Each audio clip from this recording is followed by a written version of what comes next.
मुस्लिम समाज की आबादी 2011 के सेंसस के मुताबिक जो नंबर्स आए थे 52% है, हिंदू 47%।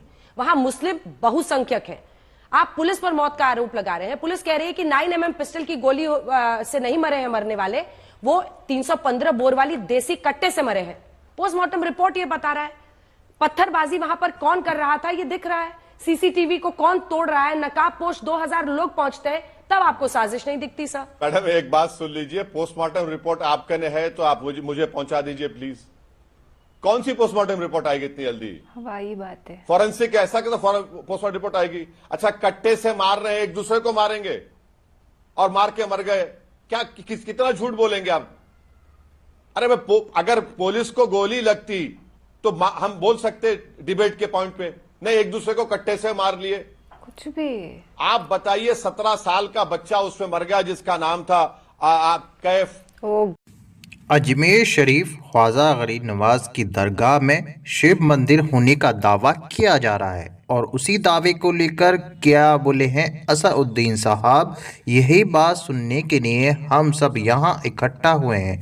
बहुत ही अफसोस वाली बात है कि जो लोग ये दावा कर रहे हैं, जो लोग संविधान को मानना नहीं चाहते, वो लोग सब गड़े मुर्दे उखाड़ना चाहते हैं। 1947 में वर्ष एक्ट इसलिए लागू किया गया था कि लोग पुरानी बातें ना करें। जो भी धार्मिक स्थल हैं, जो जहां है वहीं रहे, यानी जो भी मंदिर मस्जिद चर्च है वो वहीं रहे, उसको ना बदले। मगर वो लोग जो ये फसाद फैला रहे हैं, वो संविधान को मानने के लिए तैयार नहीं है। दोस्तों सलाम, नमस्ते, अस्सलाम वालेकुम, कैसे हो आप? उम्मीद करता हूँ आप सब अच्छे होंगे। जी दोस्तों, ये बहुत अफसोस वाली बात है कि अजमेर शरीफ ख्वाजा गरीब नवाज की दरगाह पर न केवल मुसलमान जाते हैं बल्कि हिंदू भी जाते हैं, पंजाबी भाई बहन भी जाते हैं और पूरी दुनिया से वहां पर लोग आते हैं। लेकिन दोस्तों ये राजनीति बहुत बुरी चीज़ है। आम आदमी इन्हीं बातों के लिए कट्टा मरता रहेगा। जी दोस्तों, ये नफरत एक दूसरे के लिए आम हो गई है। ये सब नेता बहुत मज़े लेते हैं। चलिए आज एक अच्छे राजनेता असदुद्दीन ओवैसी साहब को सुनते हैं। मगर दोस्तों ये वीडियो दिखाने से पहले मेरी आपसे गुजारिश है, आज का मेरा ये वीडियो पूरा एंड तक जरूर देखना और अगर आप मेरे चैनल पर नए आए हो, चैनल को जरूर सब्सक्राइब करना, साथ में इस वीडियो को ज़्यादा से ज़्यादा लोगों में शेयर जरूर करना। चलिए दोस्तों, पहले आप ये वीडियो देखिए, फिर आकर मैं आपसे बात करता हूँ। इस वक्त जुड़ रहे हैं असदुद्दीन ओवैसी साहब, जो कि AIMIM के अध्यक्ष भी हैं और सांसद भी हैं।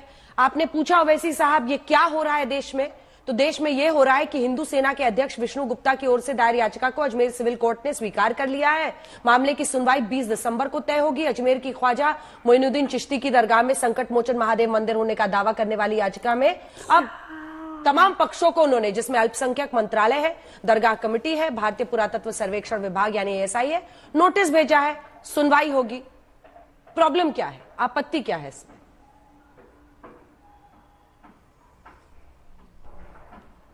प्रॉब्लम यह है कि ख्वाजा अजमेरी की जो दरगाह है वो 800 साल से है। यस। और दरगाह शरीफ पे कभी भी ऐसा कोई क्लेम नहीं उठा।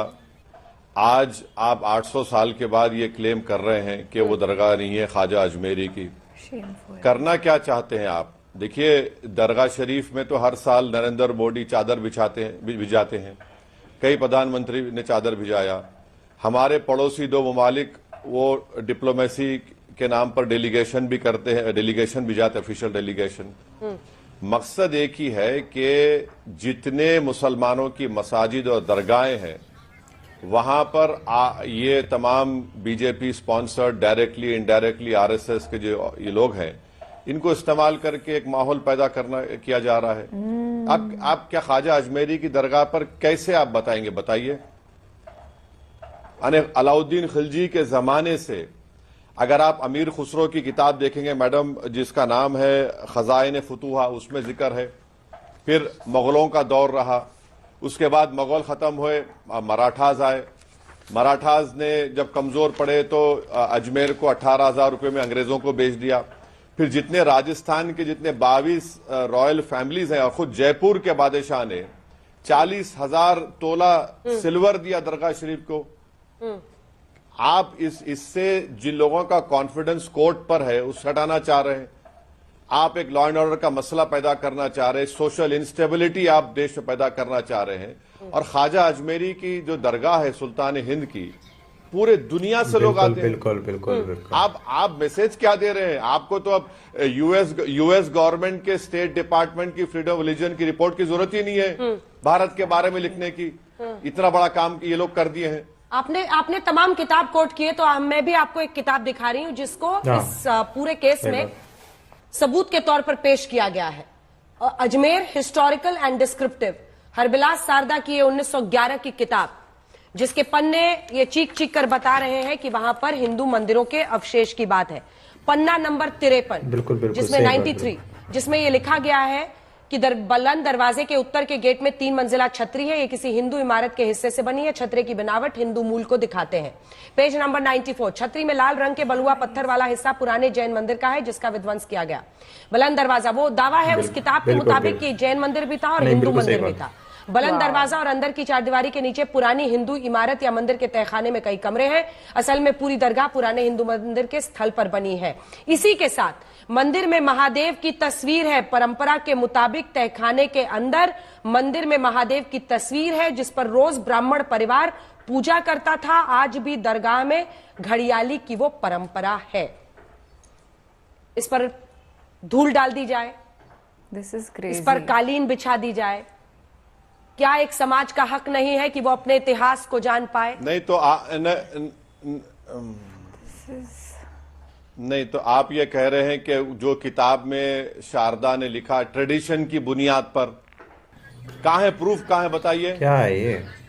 कहाँ है प्रूफ? ट्रेडिशन सर्वे से पता चलेगा। यानी जो भी, क्यों सर्वे से पता चलेगा? क्यों सर्वे होगा? मैं जाकर कल अर्जी डाल दूंगा, प्रधानमंत्री के घर में नीचे मस्जिद थी, क्या करेंगे आप? खुदाई का ऑर्डर दे देंगे मुझे?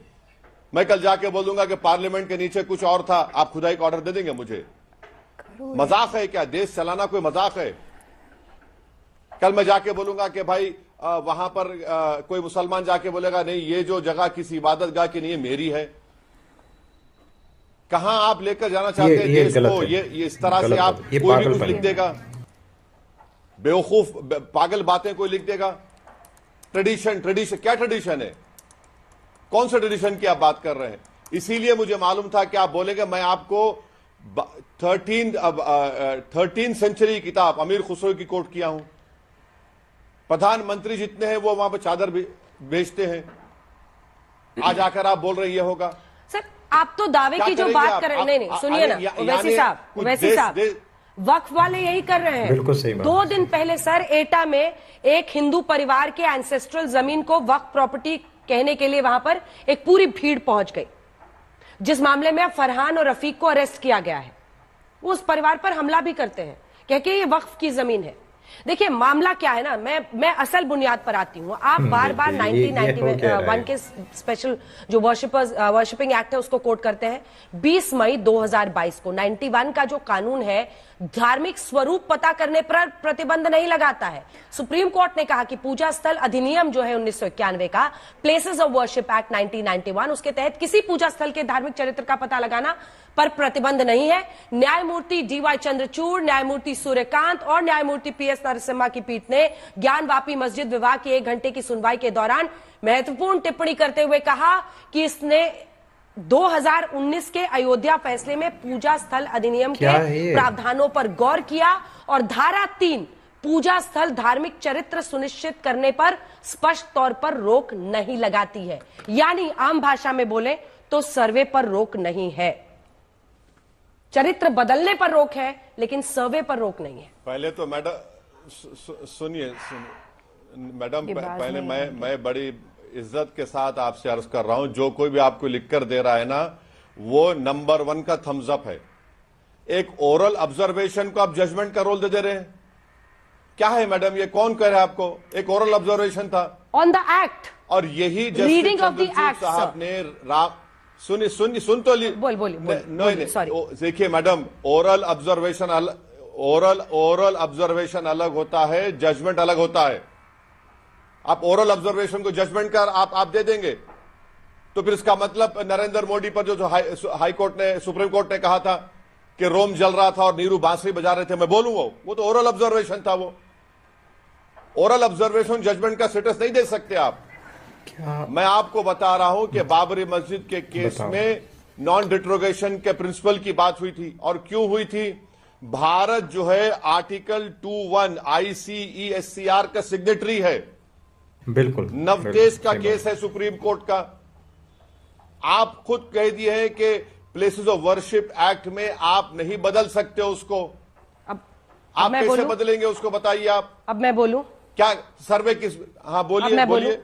सर, मैंने ये नहीं कहा कि ये कोर्ट का फैसला था, मैंने कहा ये उनका इंटरप्रिटेशन ऑफ द एक्ट है, जिसमें वो कह रहे हैं कि चरित्र को बदलने पर तो पूरी तरह से रोक है, लेकिन अगर वर्शिप, एक second, places of worship act में अगर कहीं पर लिखा हुआ है, आप लाइन निकाल के मुझे दिखा दीजिए कि चरित्र पता करने पर भी रोक है।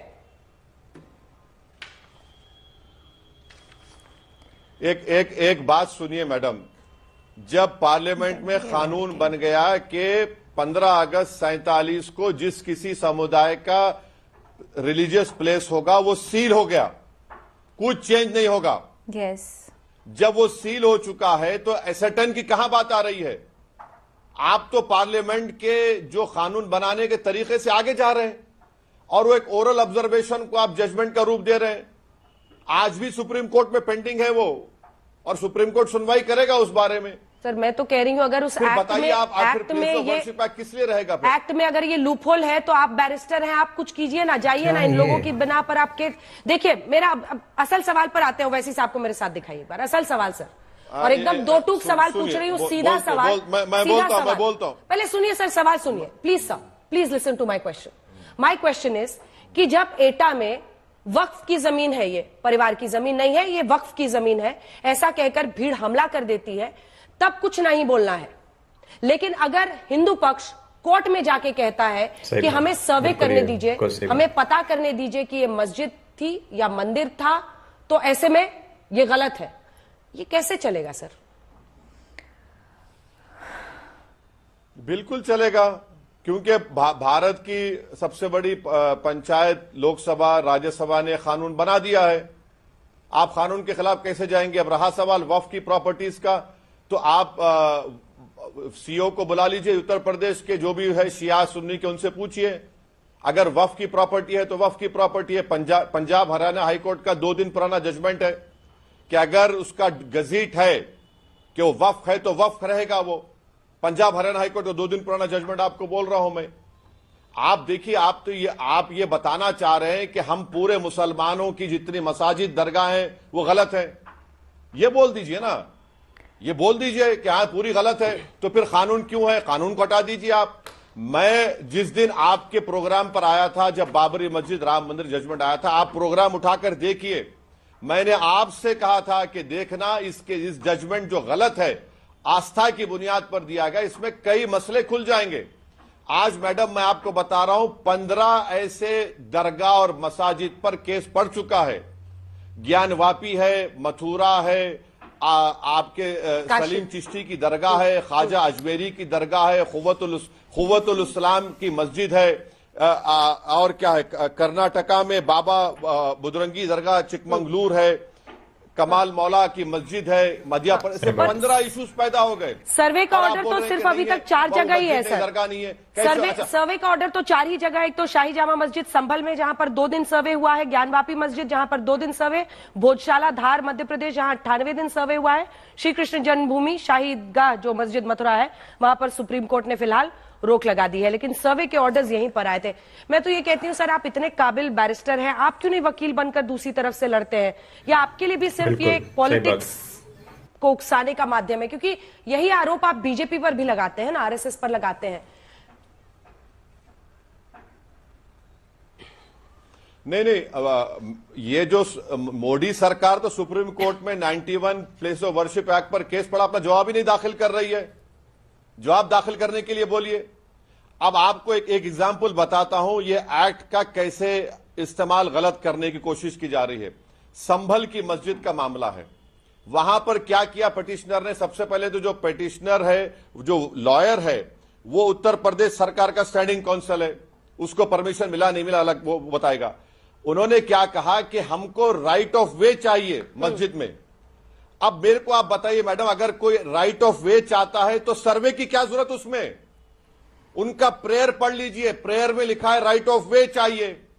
उसी दिन कोर्ट में आता है, क्या बात? कोर्ट दोपहर में सुनता है और 1 घंटे के बाद ऑर्डर दे देता है और 45 किलोमीटर कोर्ट से मस्जिद का रास्ता है, पुलिस पूरी तैयार वहां पर। क्या हो रहा है फिर? ये कोई राइट ऑफ वे चाह रहा है आर्कोलॉजिकल के एक्ट के तहत, भाई राइट ऑफ वे चाहिए तो आके बैठे ना पिटिशनर, कौन रोक रहा है तुमको मस्जिद में? मगर सर्वे के ऑर्डर क्यों दिया जज ने फिर? इसको आप समझिए, इसकी क्रोनोलॉजी समझिए, आप क्या करना चाह रहे हैं फिर आप?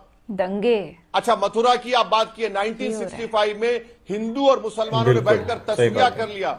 मुसलमानों ने 8 एकड़ जमीन दी कृष्ण जन्म स्थान के लिए, यस। जहां पे परनाला था, वो एग्रीमेंट हो गया, सुन्नी वक्फ बोर्ड की ताईद से हुआ, खत्म हो गया मसला।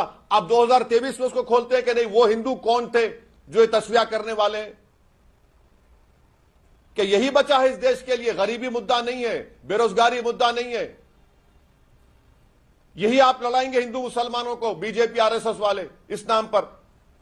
नहीं, पर ये संघ प्रमुख का तो एक बयान है जो जरा पढ़ के आपको सुनाना चाहते हैं। उन्होंने तो सीधा कहा था कि हम लोगों को इससे अब कोई मतलब नहीं है। उन्होंने ये कहा था जून 2022 में, मोहन भागवत ने, जो कि आरएसएस प्रमुख हैं, मोहन भागवत जी ने कहा कि इतिहास वो है जिसे हम बदल नहीं सकते, इसे ना आज के हिंदुओं ने बनाया ना आज के मुसलमानों ने। ये उस समय घटा जब हर मस्जिद में शिवलिंग क्यों देखना है? अब हमको कोई आंदोलन करना नहीं है, रोज एक नया मामला नहीं निकलना चाहिए, हमको झगड़ा क्यों बढ़ाना चाहिए? वो तो ये कह रहे हैं, फिर भी आप उन्हीं पर आरोप लगा रहे हैं। मुझे बताइए ना सर, संभल की बात करते हैं, संभल की तस्वीरें दिखाइए जरा सर को।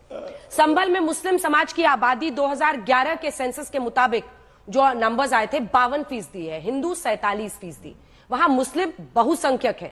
आप पुलिस पर मौत का आरोप लगा रहे हैं। पुलिस कह रही है कि 9mm पिस्टल की गोली से नहीं मरे हैं मरने वाले, वो 315 बोर वाली देसी कट्टे से मरे हैं। पोस्टमार्टम रिपोर्ट ये बता रहा है। पत्थरबाजी वहां पर कौन कर रहा था ये दिख रहा है, सीसीटीवी को कौन तोड़ रहा है, नकाब पोश 2000 लोग पहुंचते हैं, तब आपको साजिश नहीं दिखती सर? मैडम एक बात सुन लीजिए, पोस्टमार्टम रिपोर्ट आपके ने है तो आप मुझे पहुंचा दीजिए प्लीज। कौन सी पोस्टमार्टम रिपोर्ट आएगी इतनी जल्दी? वही बात है, फॉरेंसिक ऐसा कि पोस्टमार्टम रिपोर्ट आएगी? अच्छा, कट्टे से मार रहे हैं, एक दूसरे को मारेंगे और मार के मर गए, क्या कितना झूठ बोलेंगे आप? अरे अगर पुलिस को गोली लगती तो हम बोल सकते डिबेट के पॉइंट पे, नहीं एक दूसरे को कट्टे से मार लिए, कुछ भी। आप बताइए, 17 साल का बच्चा उसमें मर गया जिसका नाम था कैफ। ओह गॉड। प्लास्टिक के खिलौने बेच के जिंदगी गुजारता था, सीने पे गोली लगी। क्या है? पोस्टमार्टम की रिपोर्ट नहीं है। रहा सवाल मोहन भागवत साहब का, तो वो तो बोलते जरूर है, मगर ये जितने लोग जो कोर्ट को जा रहे आरएसएस के नहीं है, कंडेम करिए। चलिए, आपने एक केंद्र के मंत्री का स्टेटमेंट शुरुआत में दिखा दिया, उनका ताल्लुक आरएसएस से नहीं है, वो मोहन भागवत की इज्जत नहीं करते, मोहन भागवत उनके बॉस नहीं है। अरे हम अब देख चुके हैं ना मैडम। और एक एग्जांपल मैं देता हूं आपको, जिस वक्त बाबरी मस्जिद के ताले खोले गए थे, मुस्लिम पक्ष नहीं था, उस जमाने में कंप्यूटर नहीं था, जज साहब ने 15 मिनट की हियरिंग में 28 पेज का ऑर्डर दे दिया। आप बताइए, टाइपराइटर में 5 मिनट ऑर्डर दे दिए और जाकर ताले खोल दिए गए। और बाद में जज साहब अपनी किताब में लिखे कि मुझे डिवाइन इंस्पिरेशन मिला। कैसे मिला डिवाइन इंस्पिरेशन? कि मेरे घर पर और मेरी कोर्ट की दीवार पर अपनी किताब में लिखा कि काला बंदर बैठता था। क्या हुआ आपने देख लिया। जब कलेक्टर को आप पावर दे रहे हैं, आज वक्फ बिल की आप बात कर रहे हैं, आपको याद होगा बाबरी मस्जिद में जब मस्जिद को बंद करके रात के अंधेरे में चोरों की तरह वहां पर मूर्तियां रखी गई, तो एक कलेक्टर साहब थे, नायर नाम था, उन्होंने सब कर दिया काम, पूजा का स्टार्ट कर दिया, नमाज, वो बाद में वो जनसंघ के एमपी बन गए। तो ये सब चीजें हमारे सामने है। तो वैसी साहब आपको भी नहीं है कि हम बोलते आके हुए बैठ सुना गए है। आपके सामने, वैसी साहब हिस्ट्री देखिए ना। दोस्तों, देखा आपने ये वीडियो, मुझको पूरी उम्मीद है ये वीडियो आपको पसंद आया होगा और आपने असदुद्दीन साहब को भी सुना होगा। दोस्तों, आपकी क्या राय है इस वीडियो के बारे में? मुझे कमेंट बॉक्स में आकर कमेंट कर जरूर बताना। दोस्तों, आज की वीडियो में बस इतना ही। मैं फिर मिलूंगा ऐसे ही दूसरी वीडियो के साथ, तब तक के लिए खुदा हाफिज।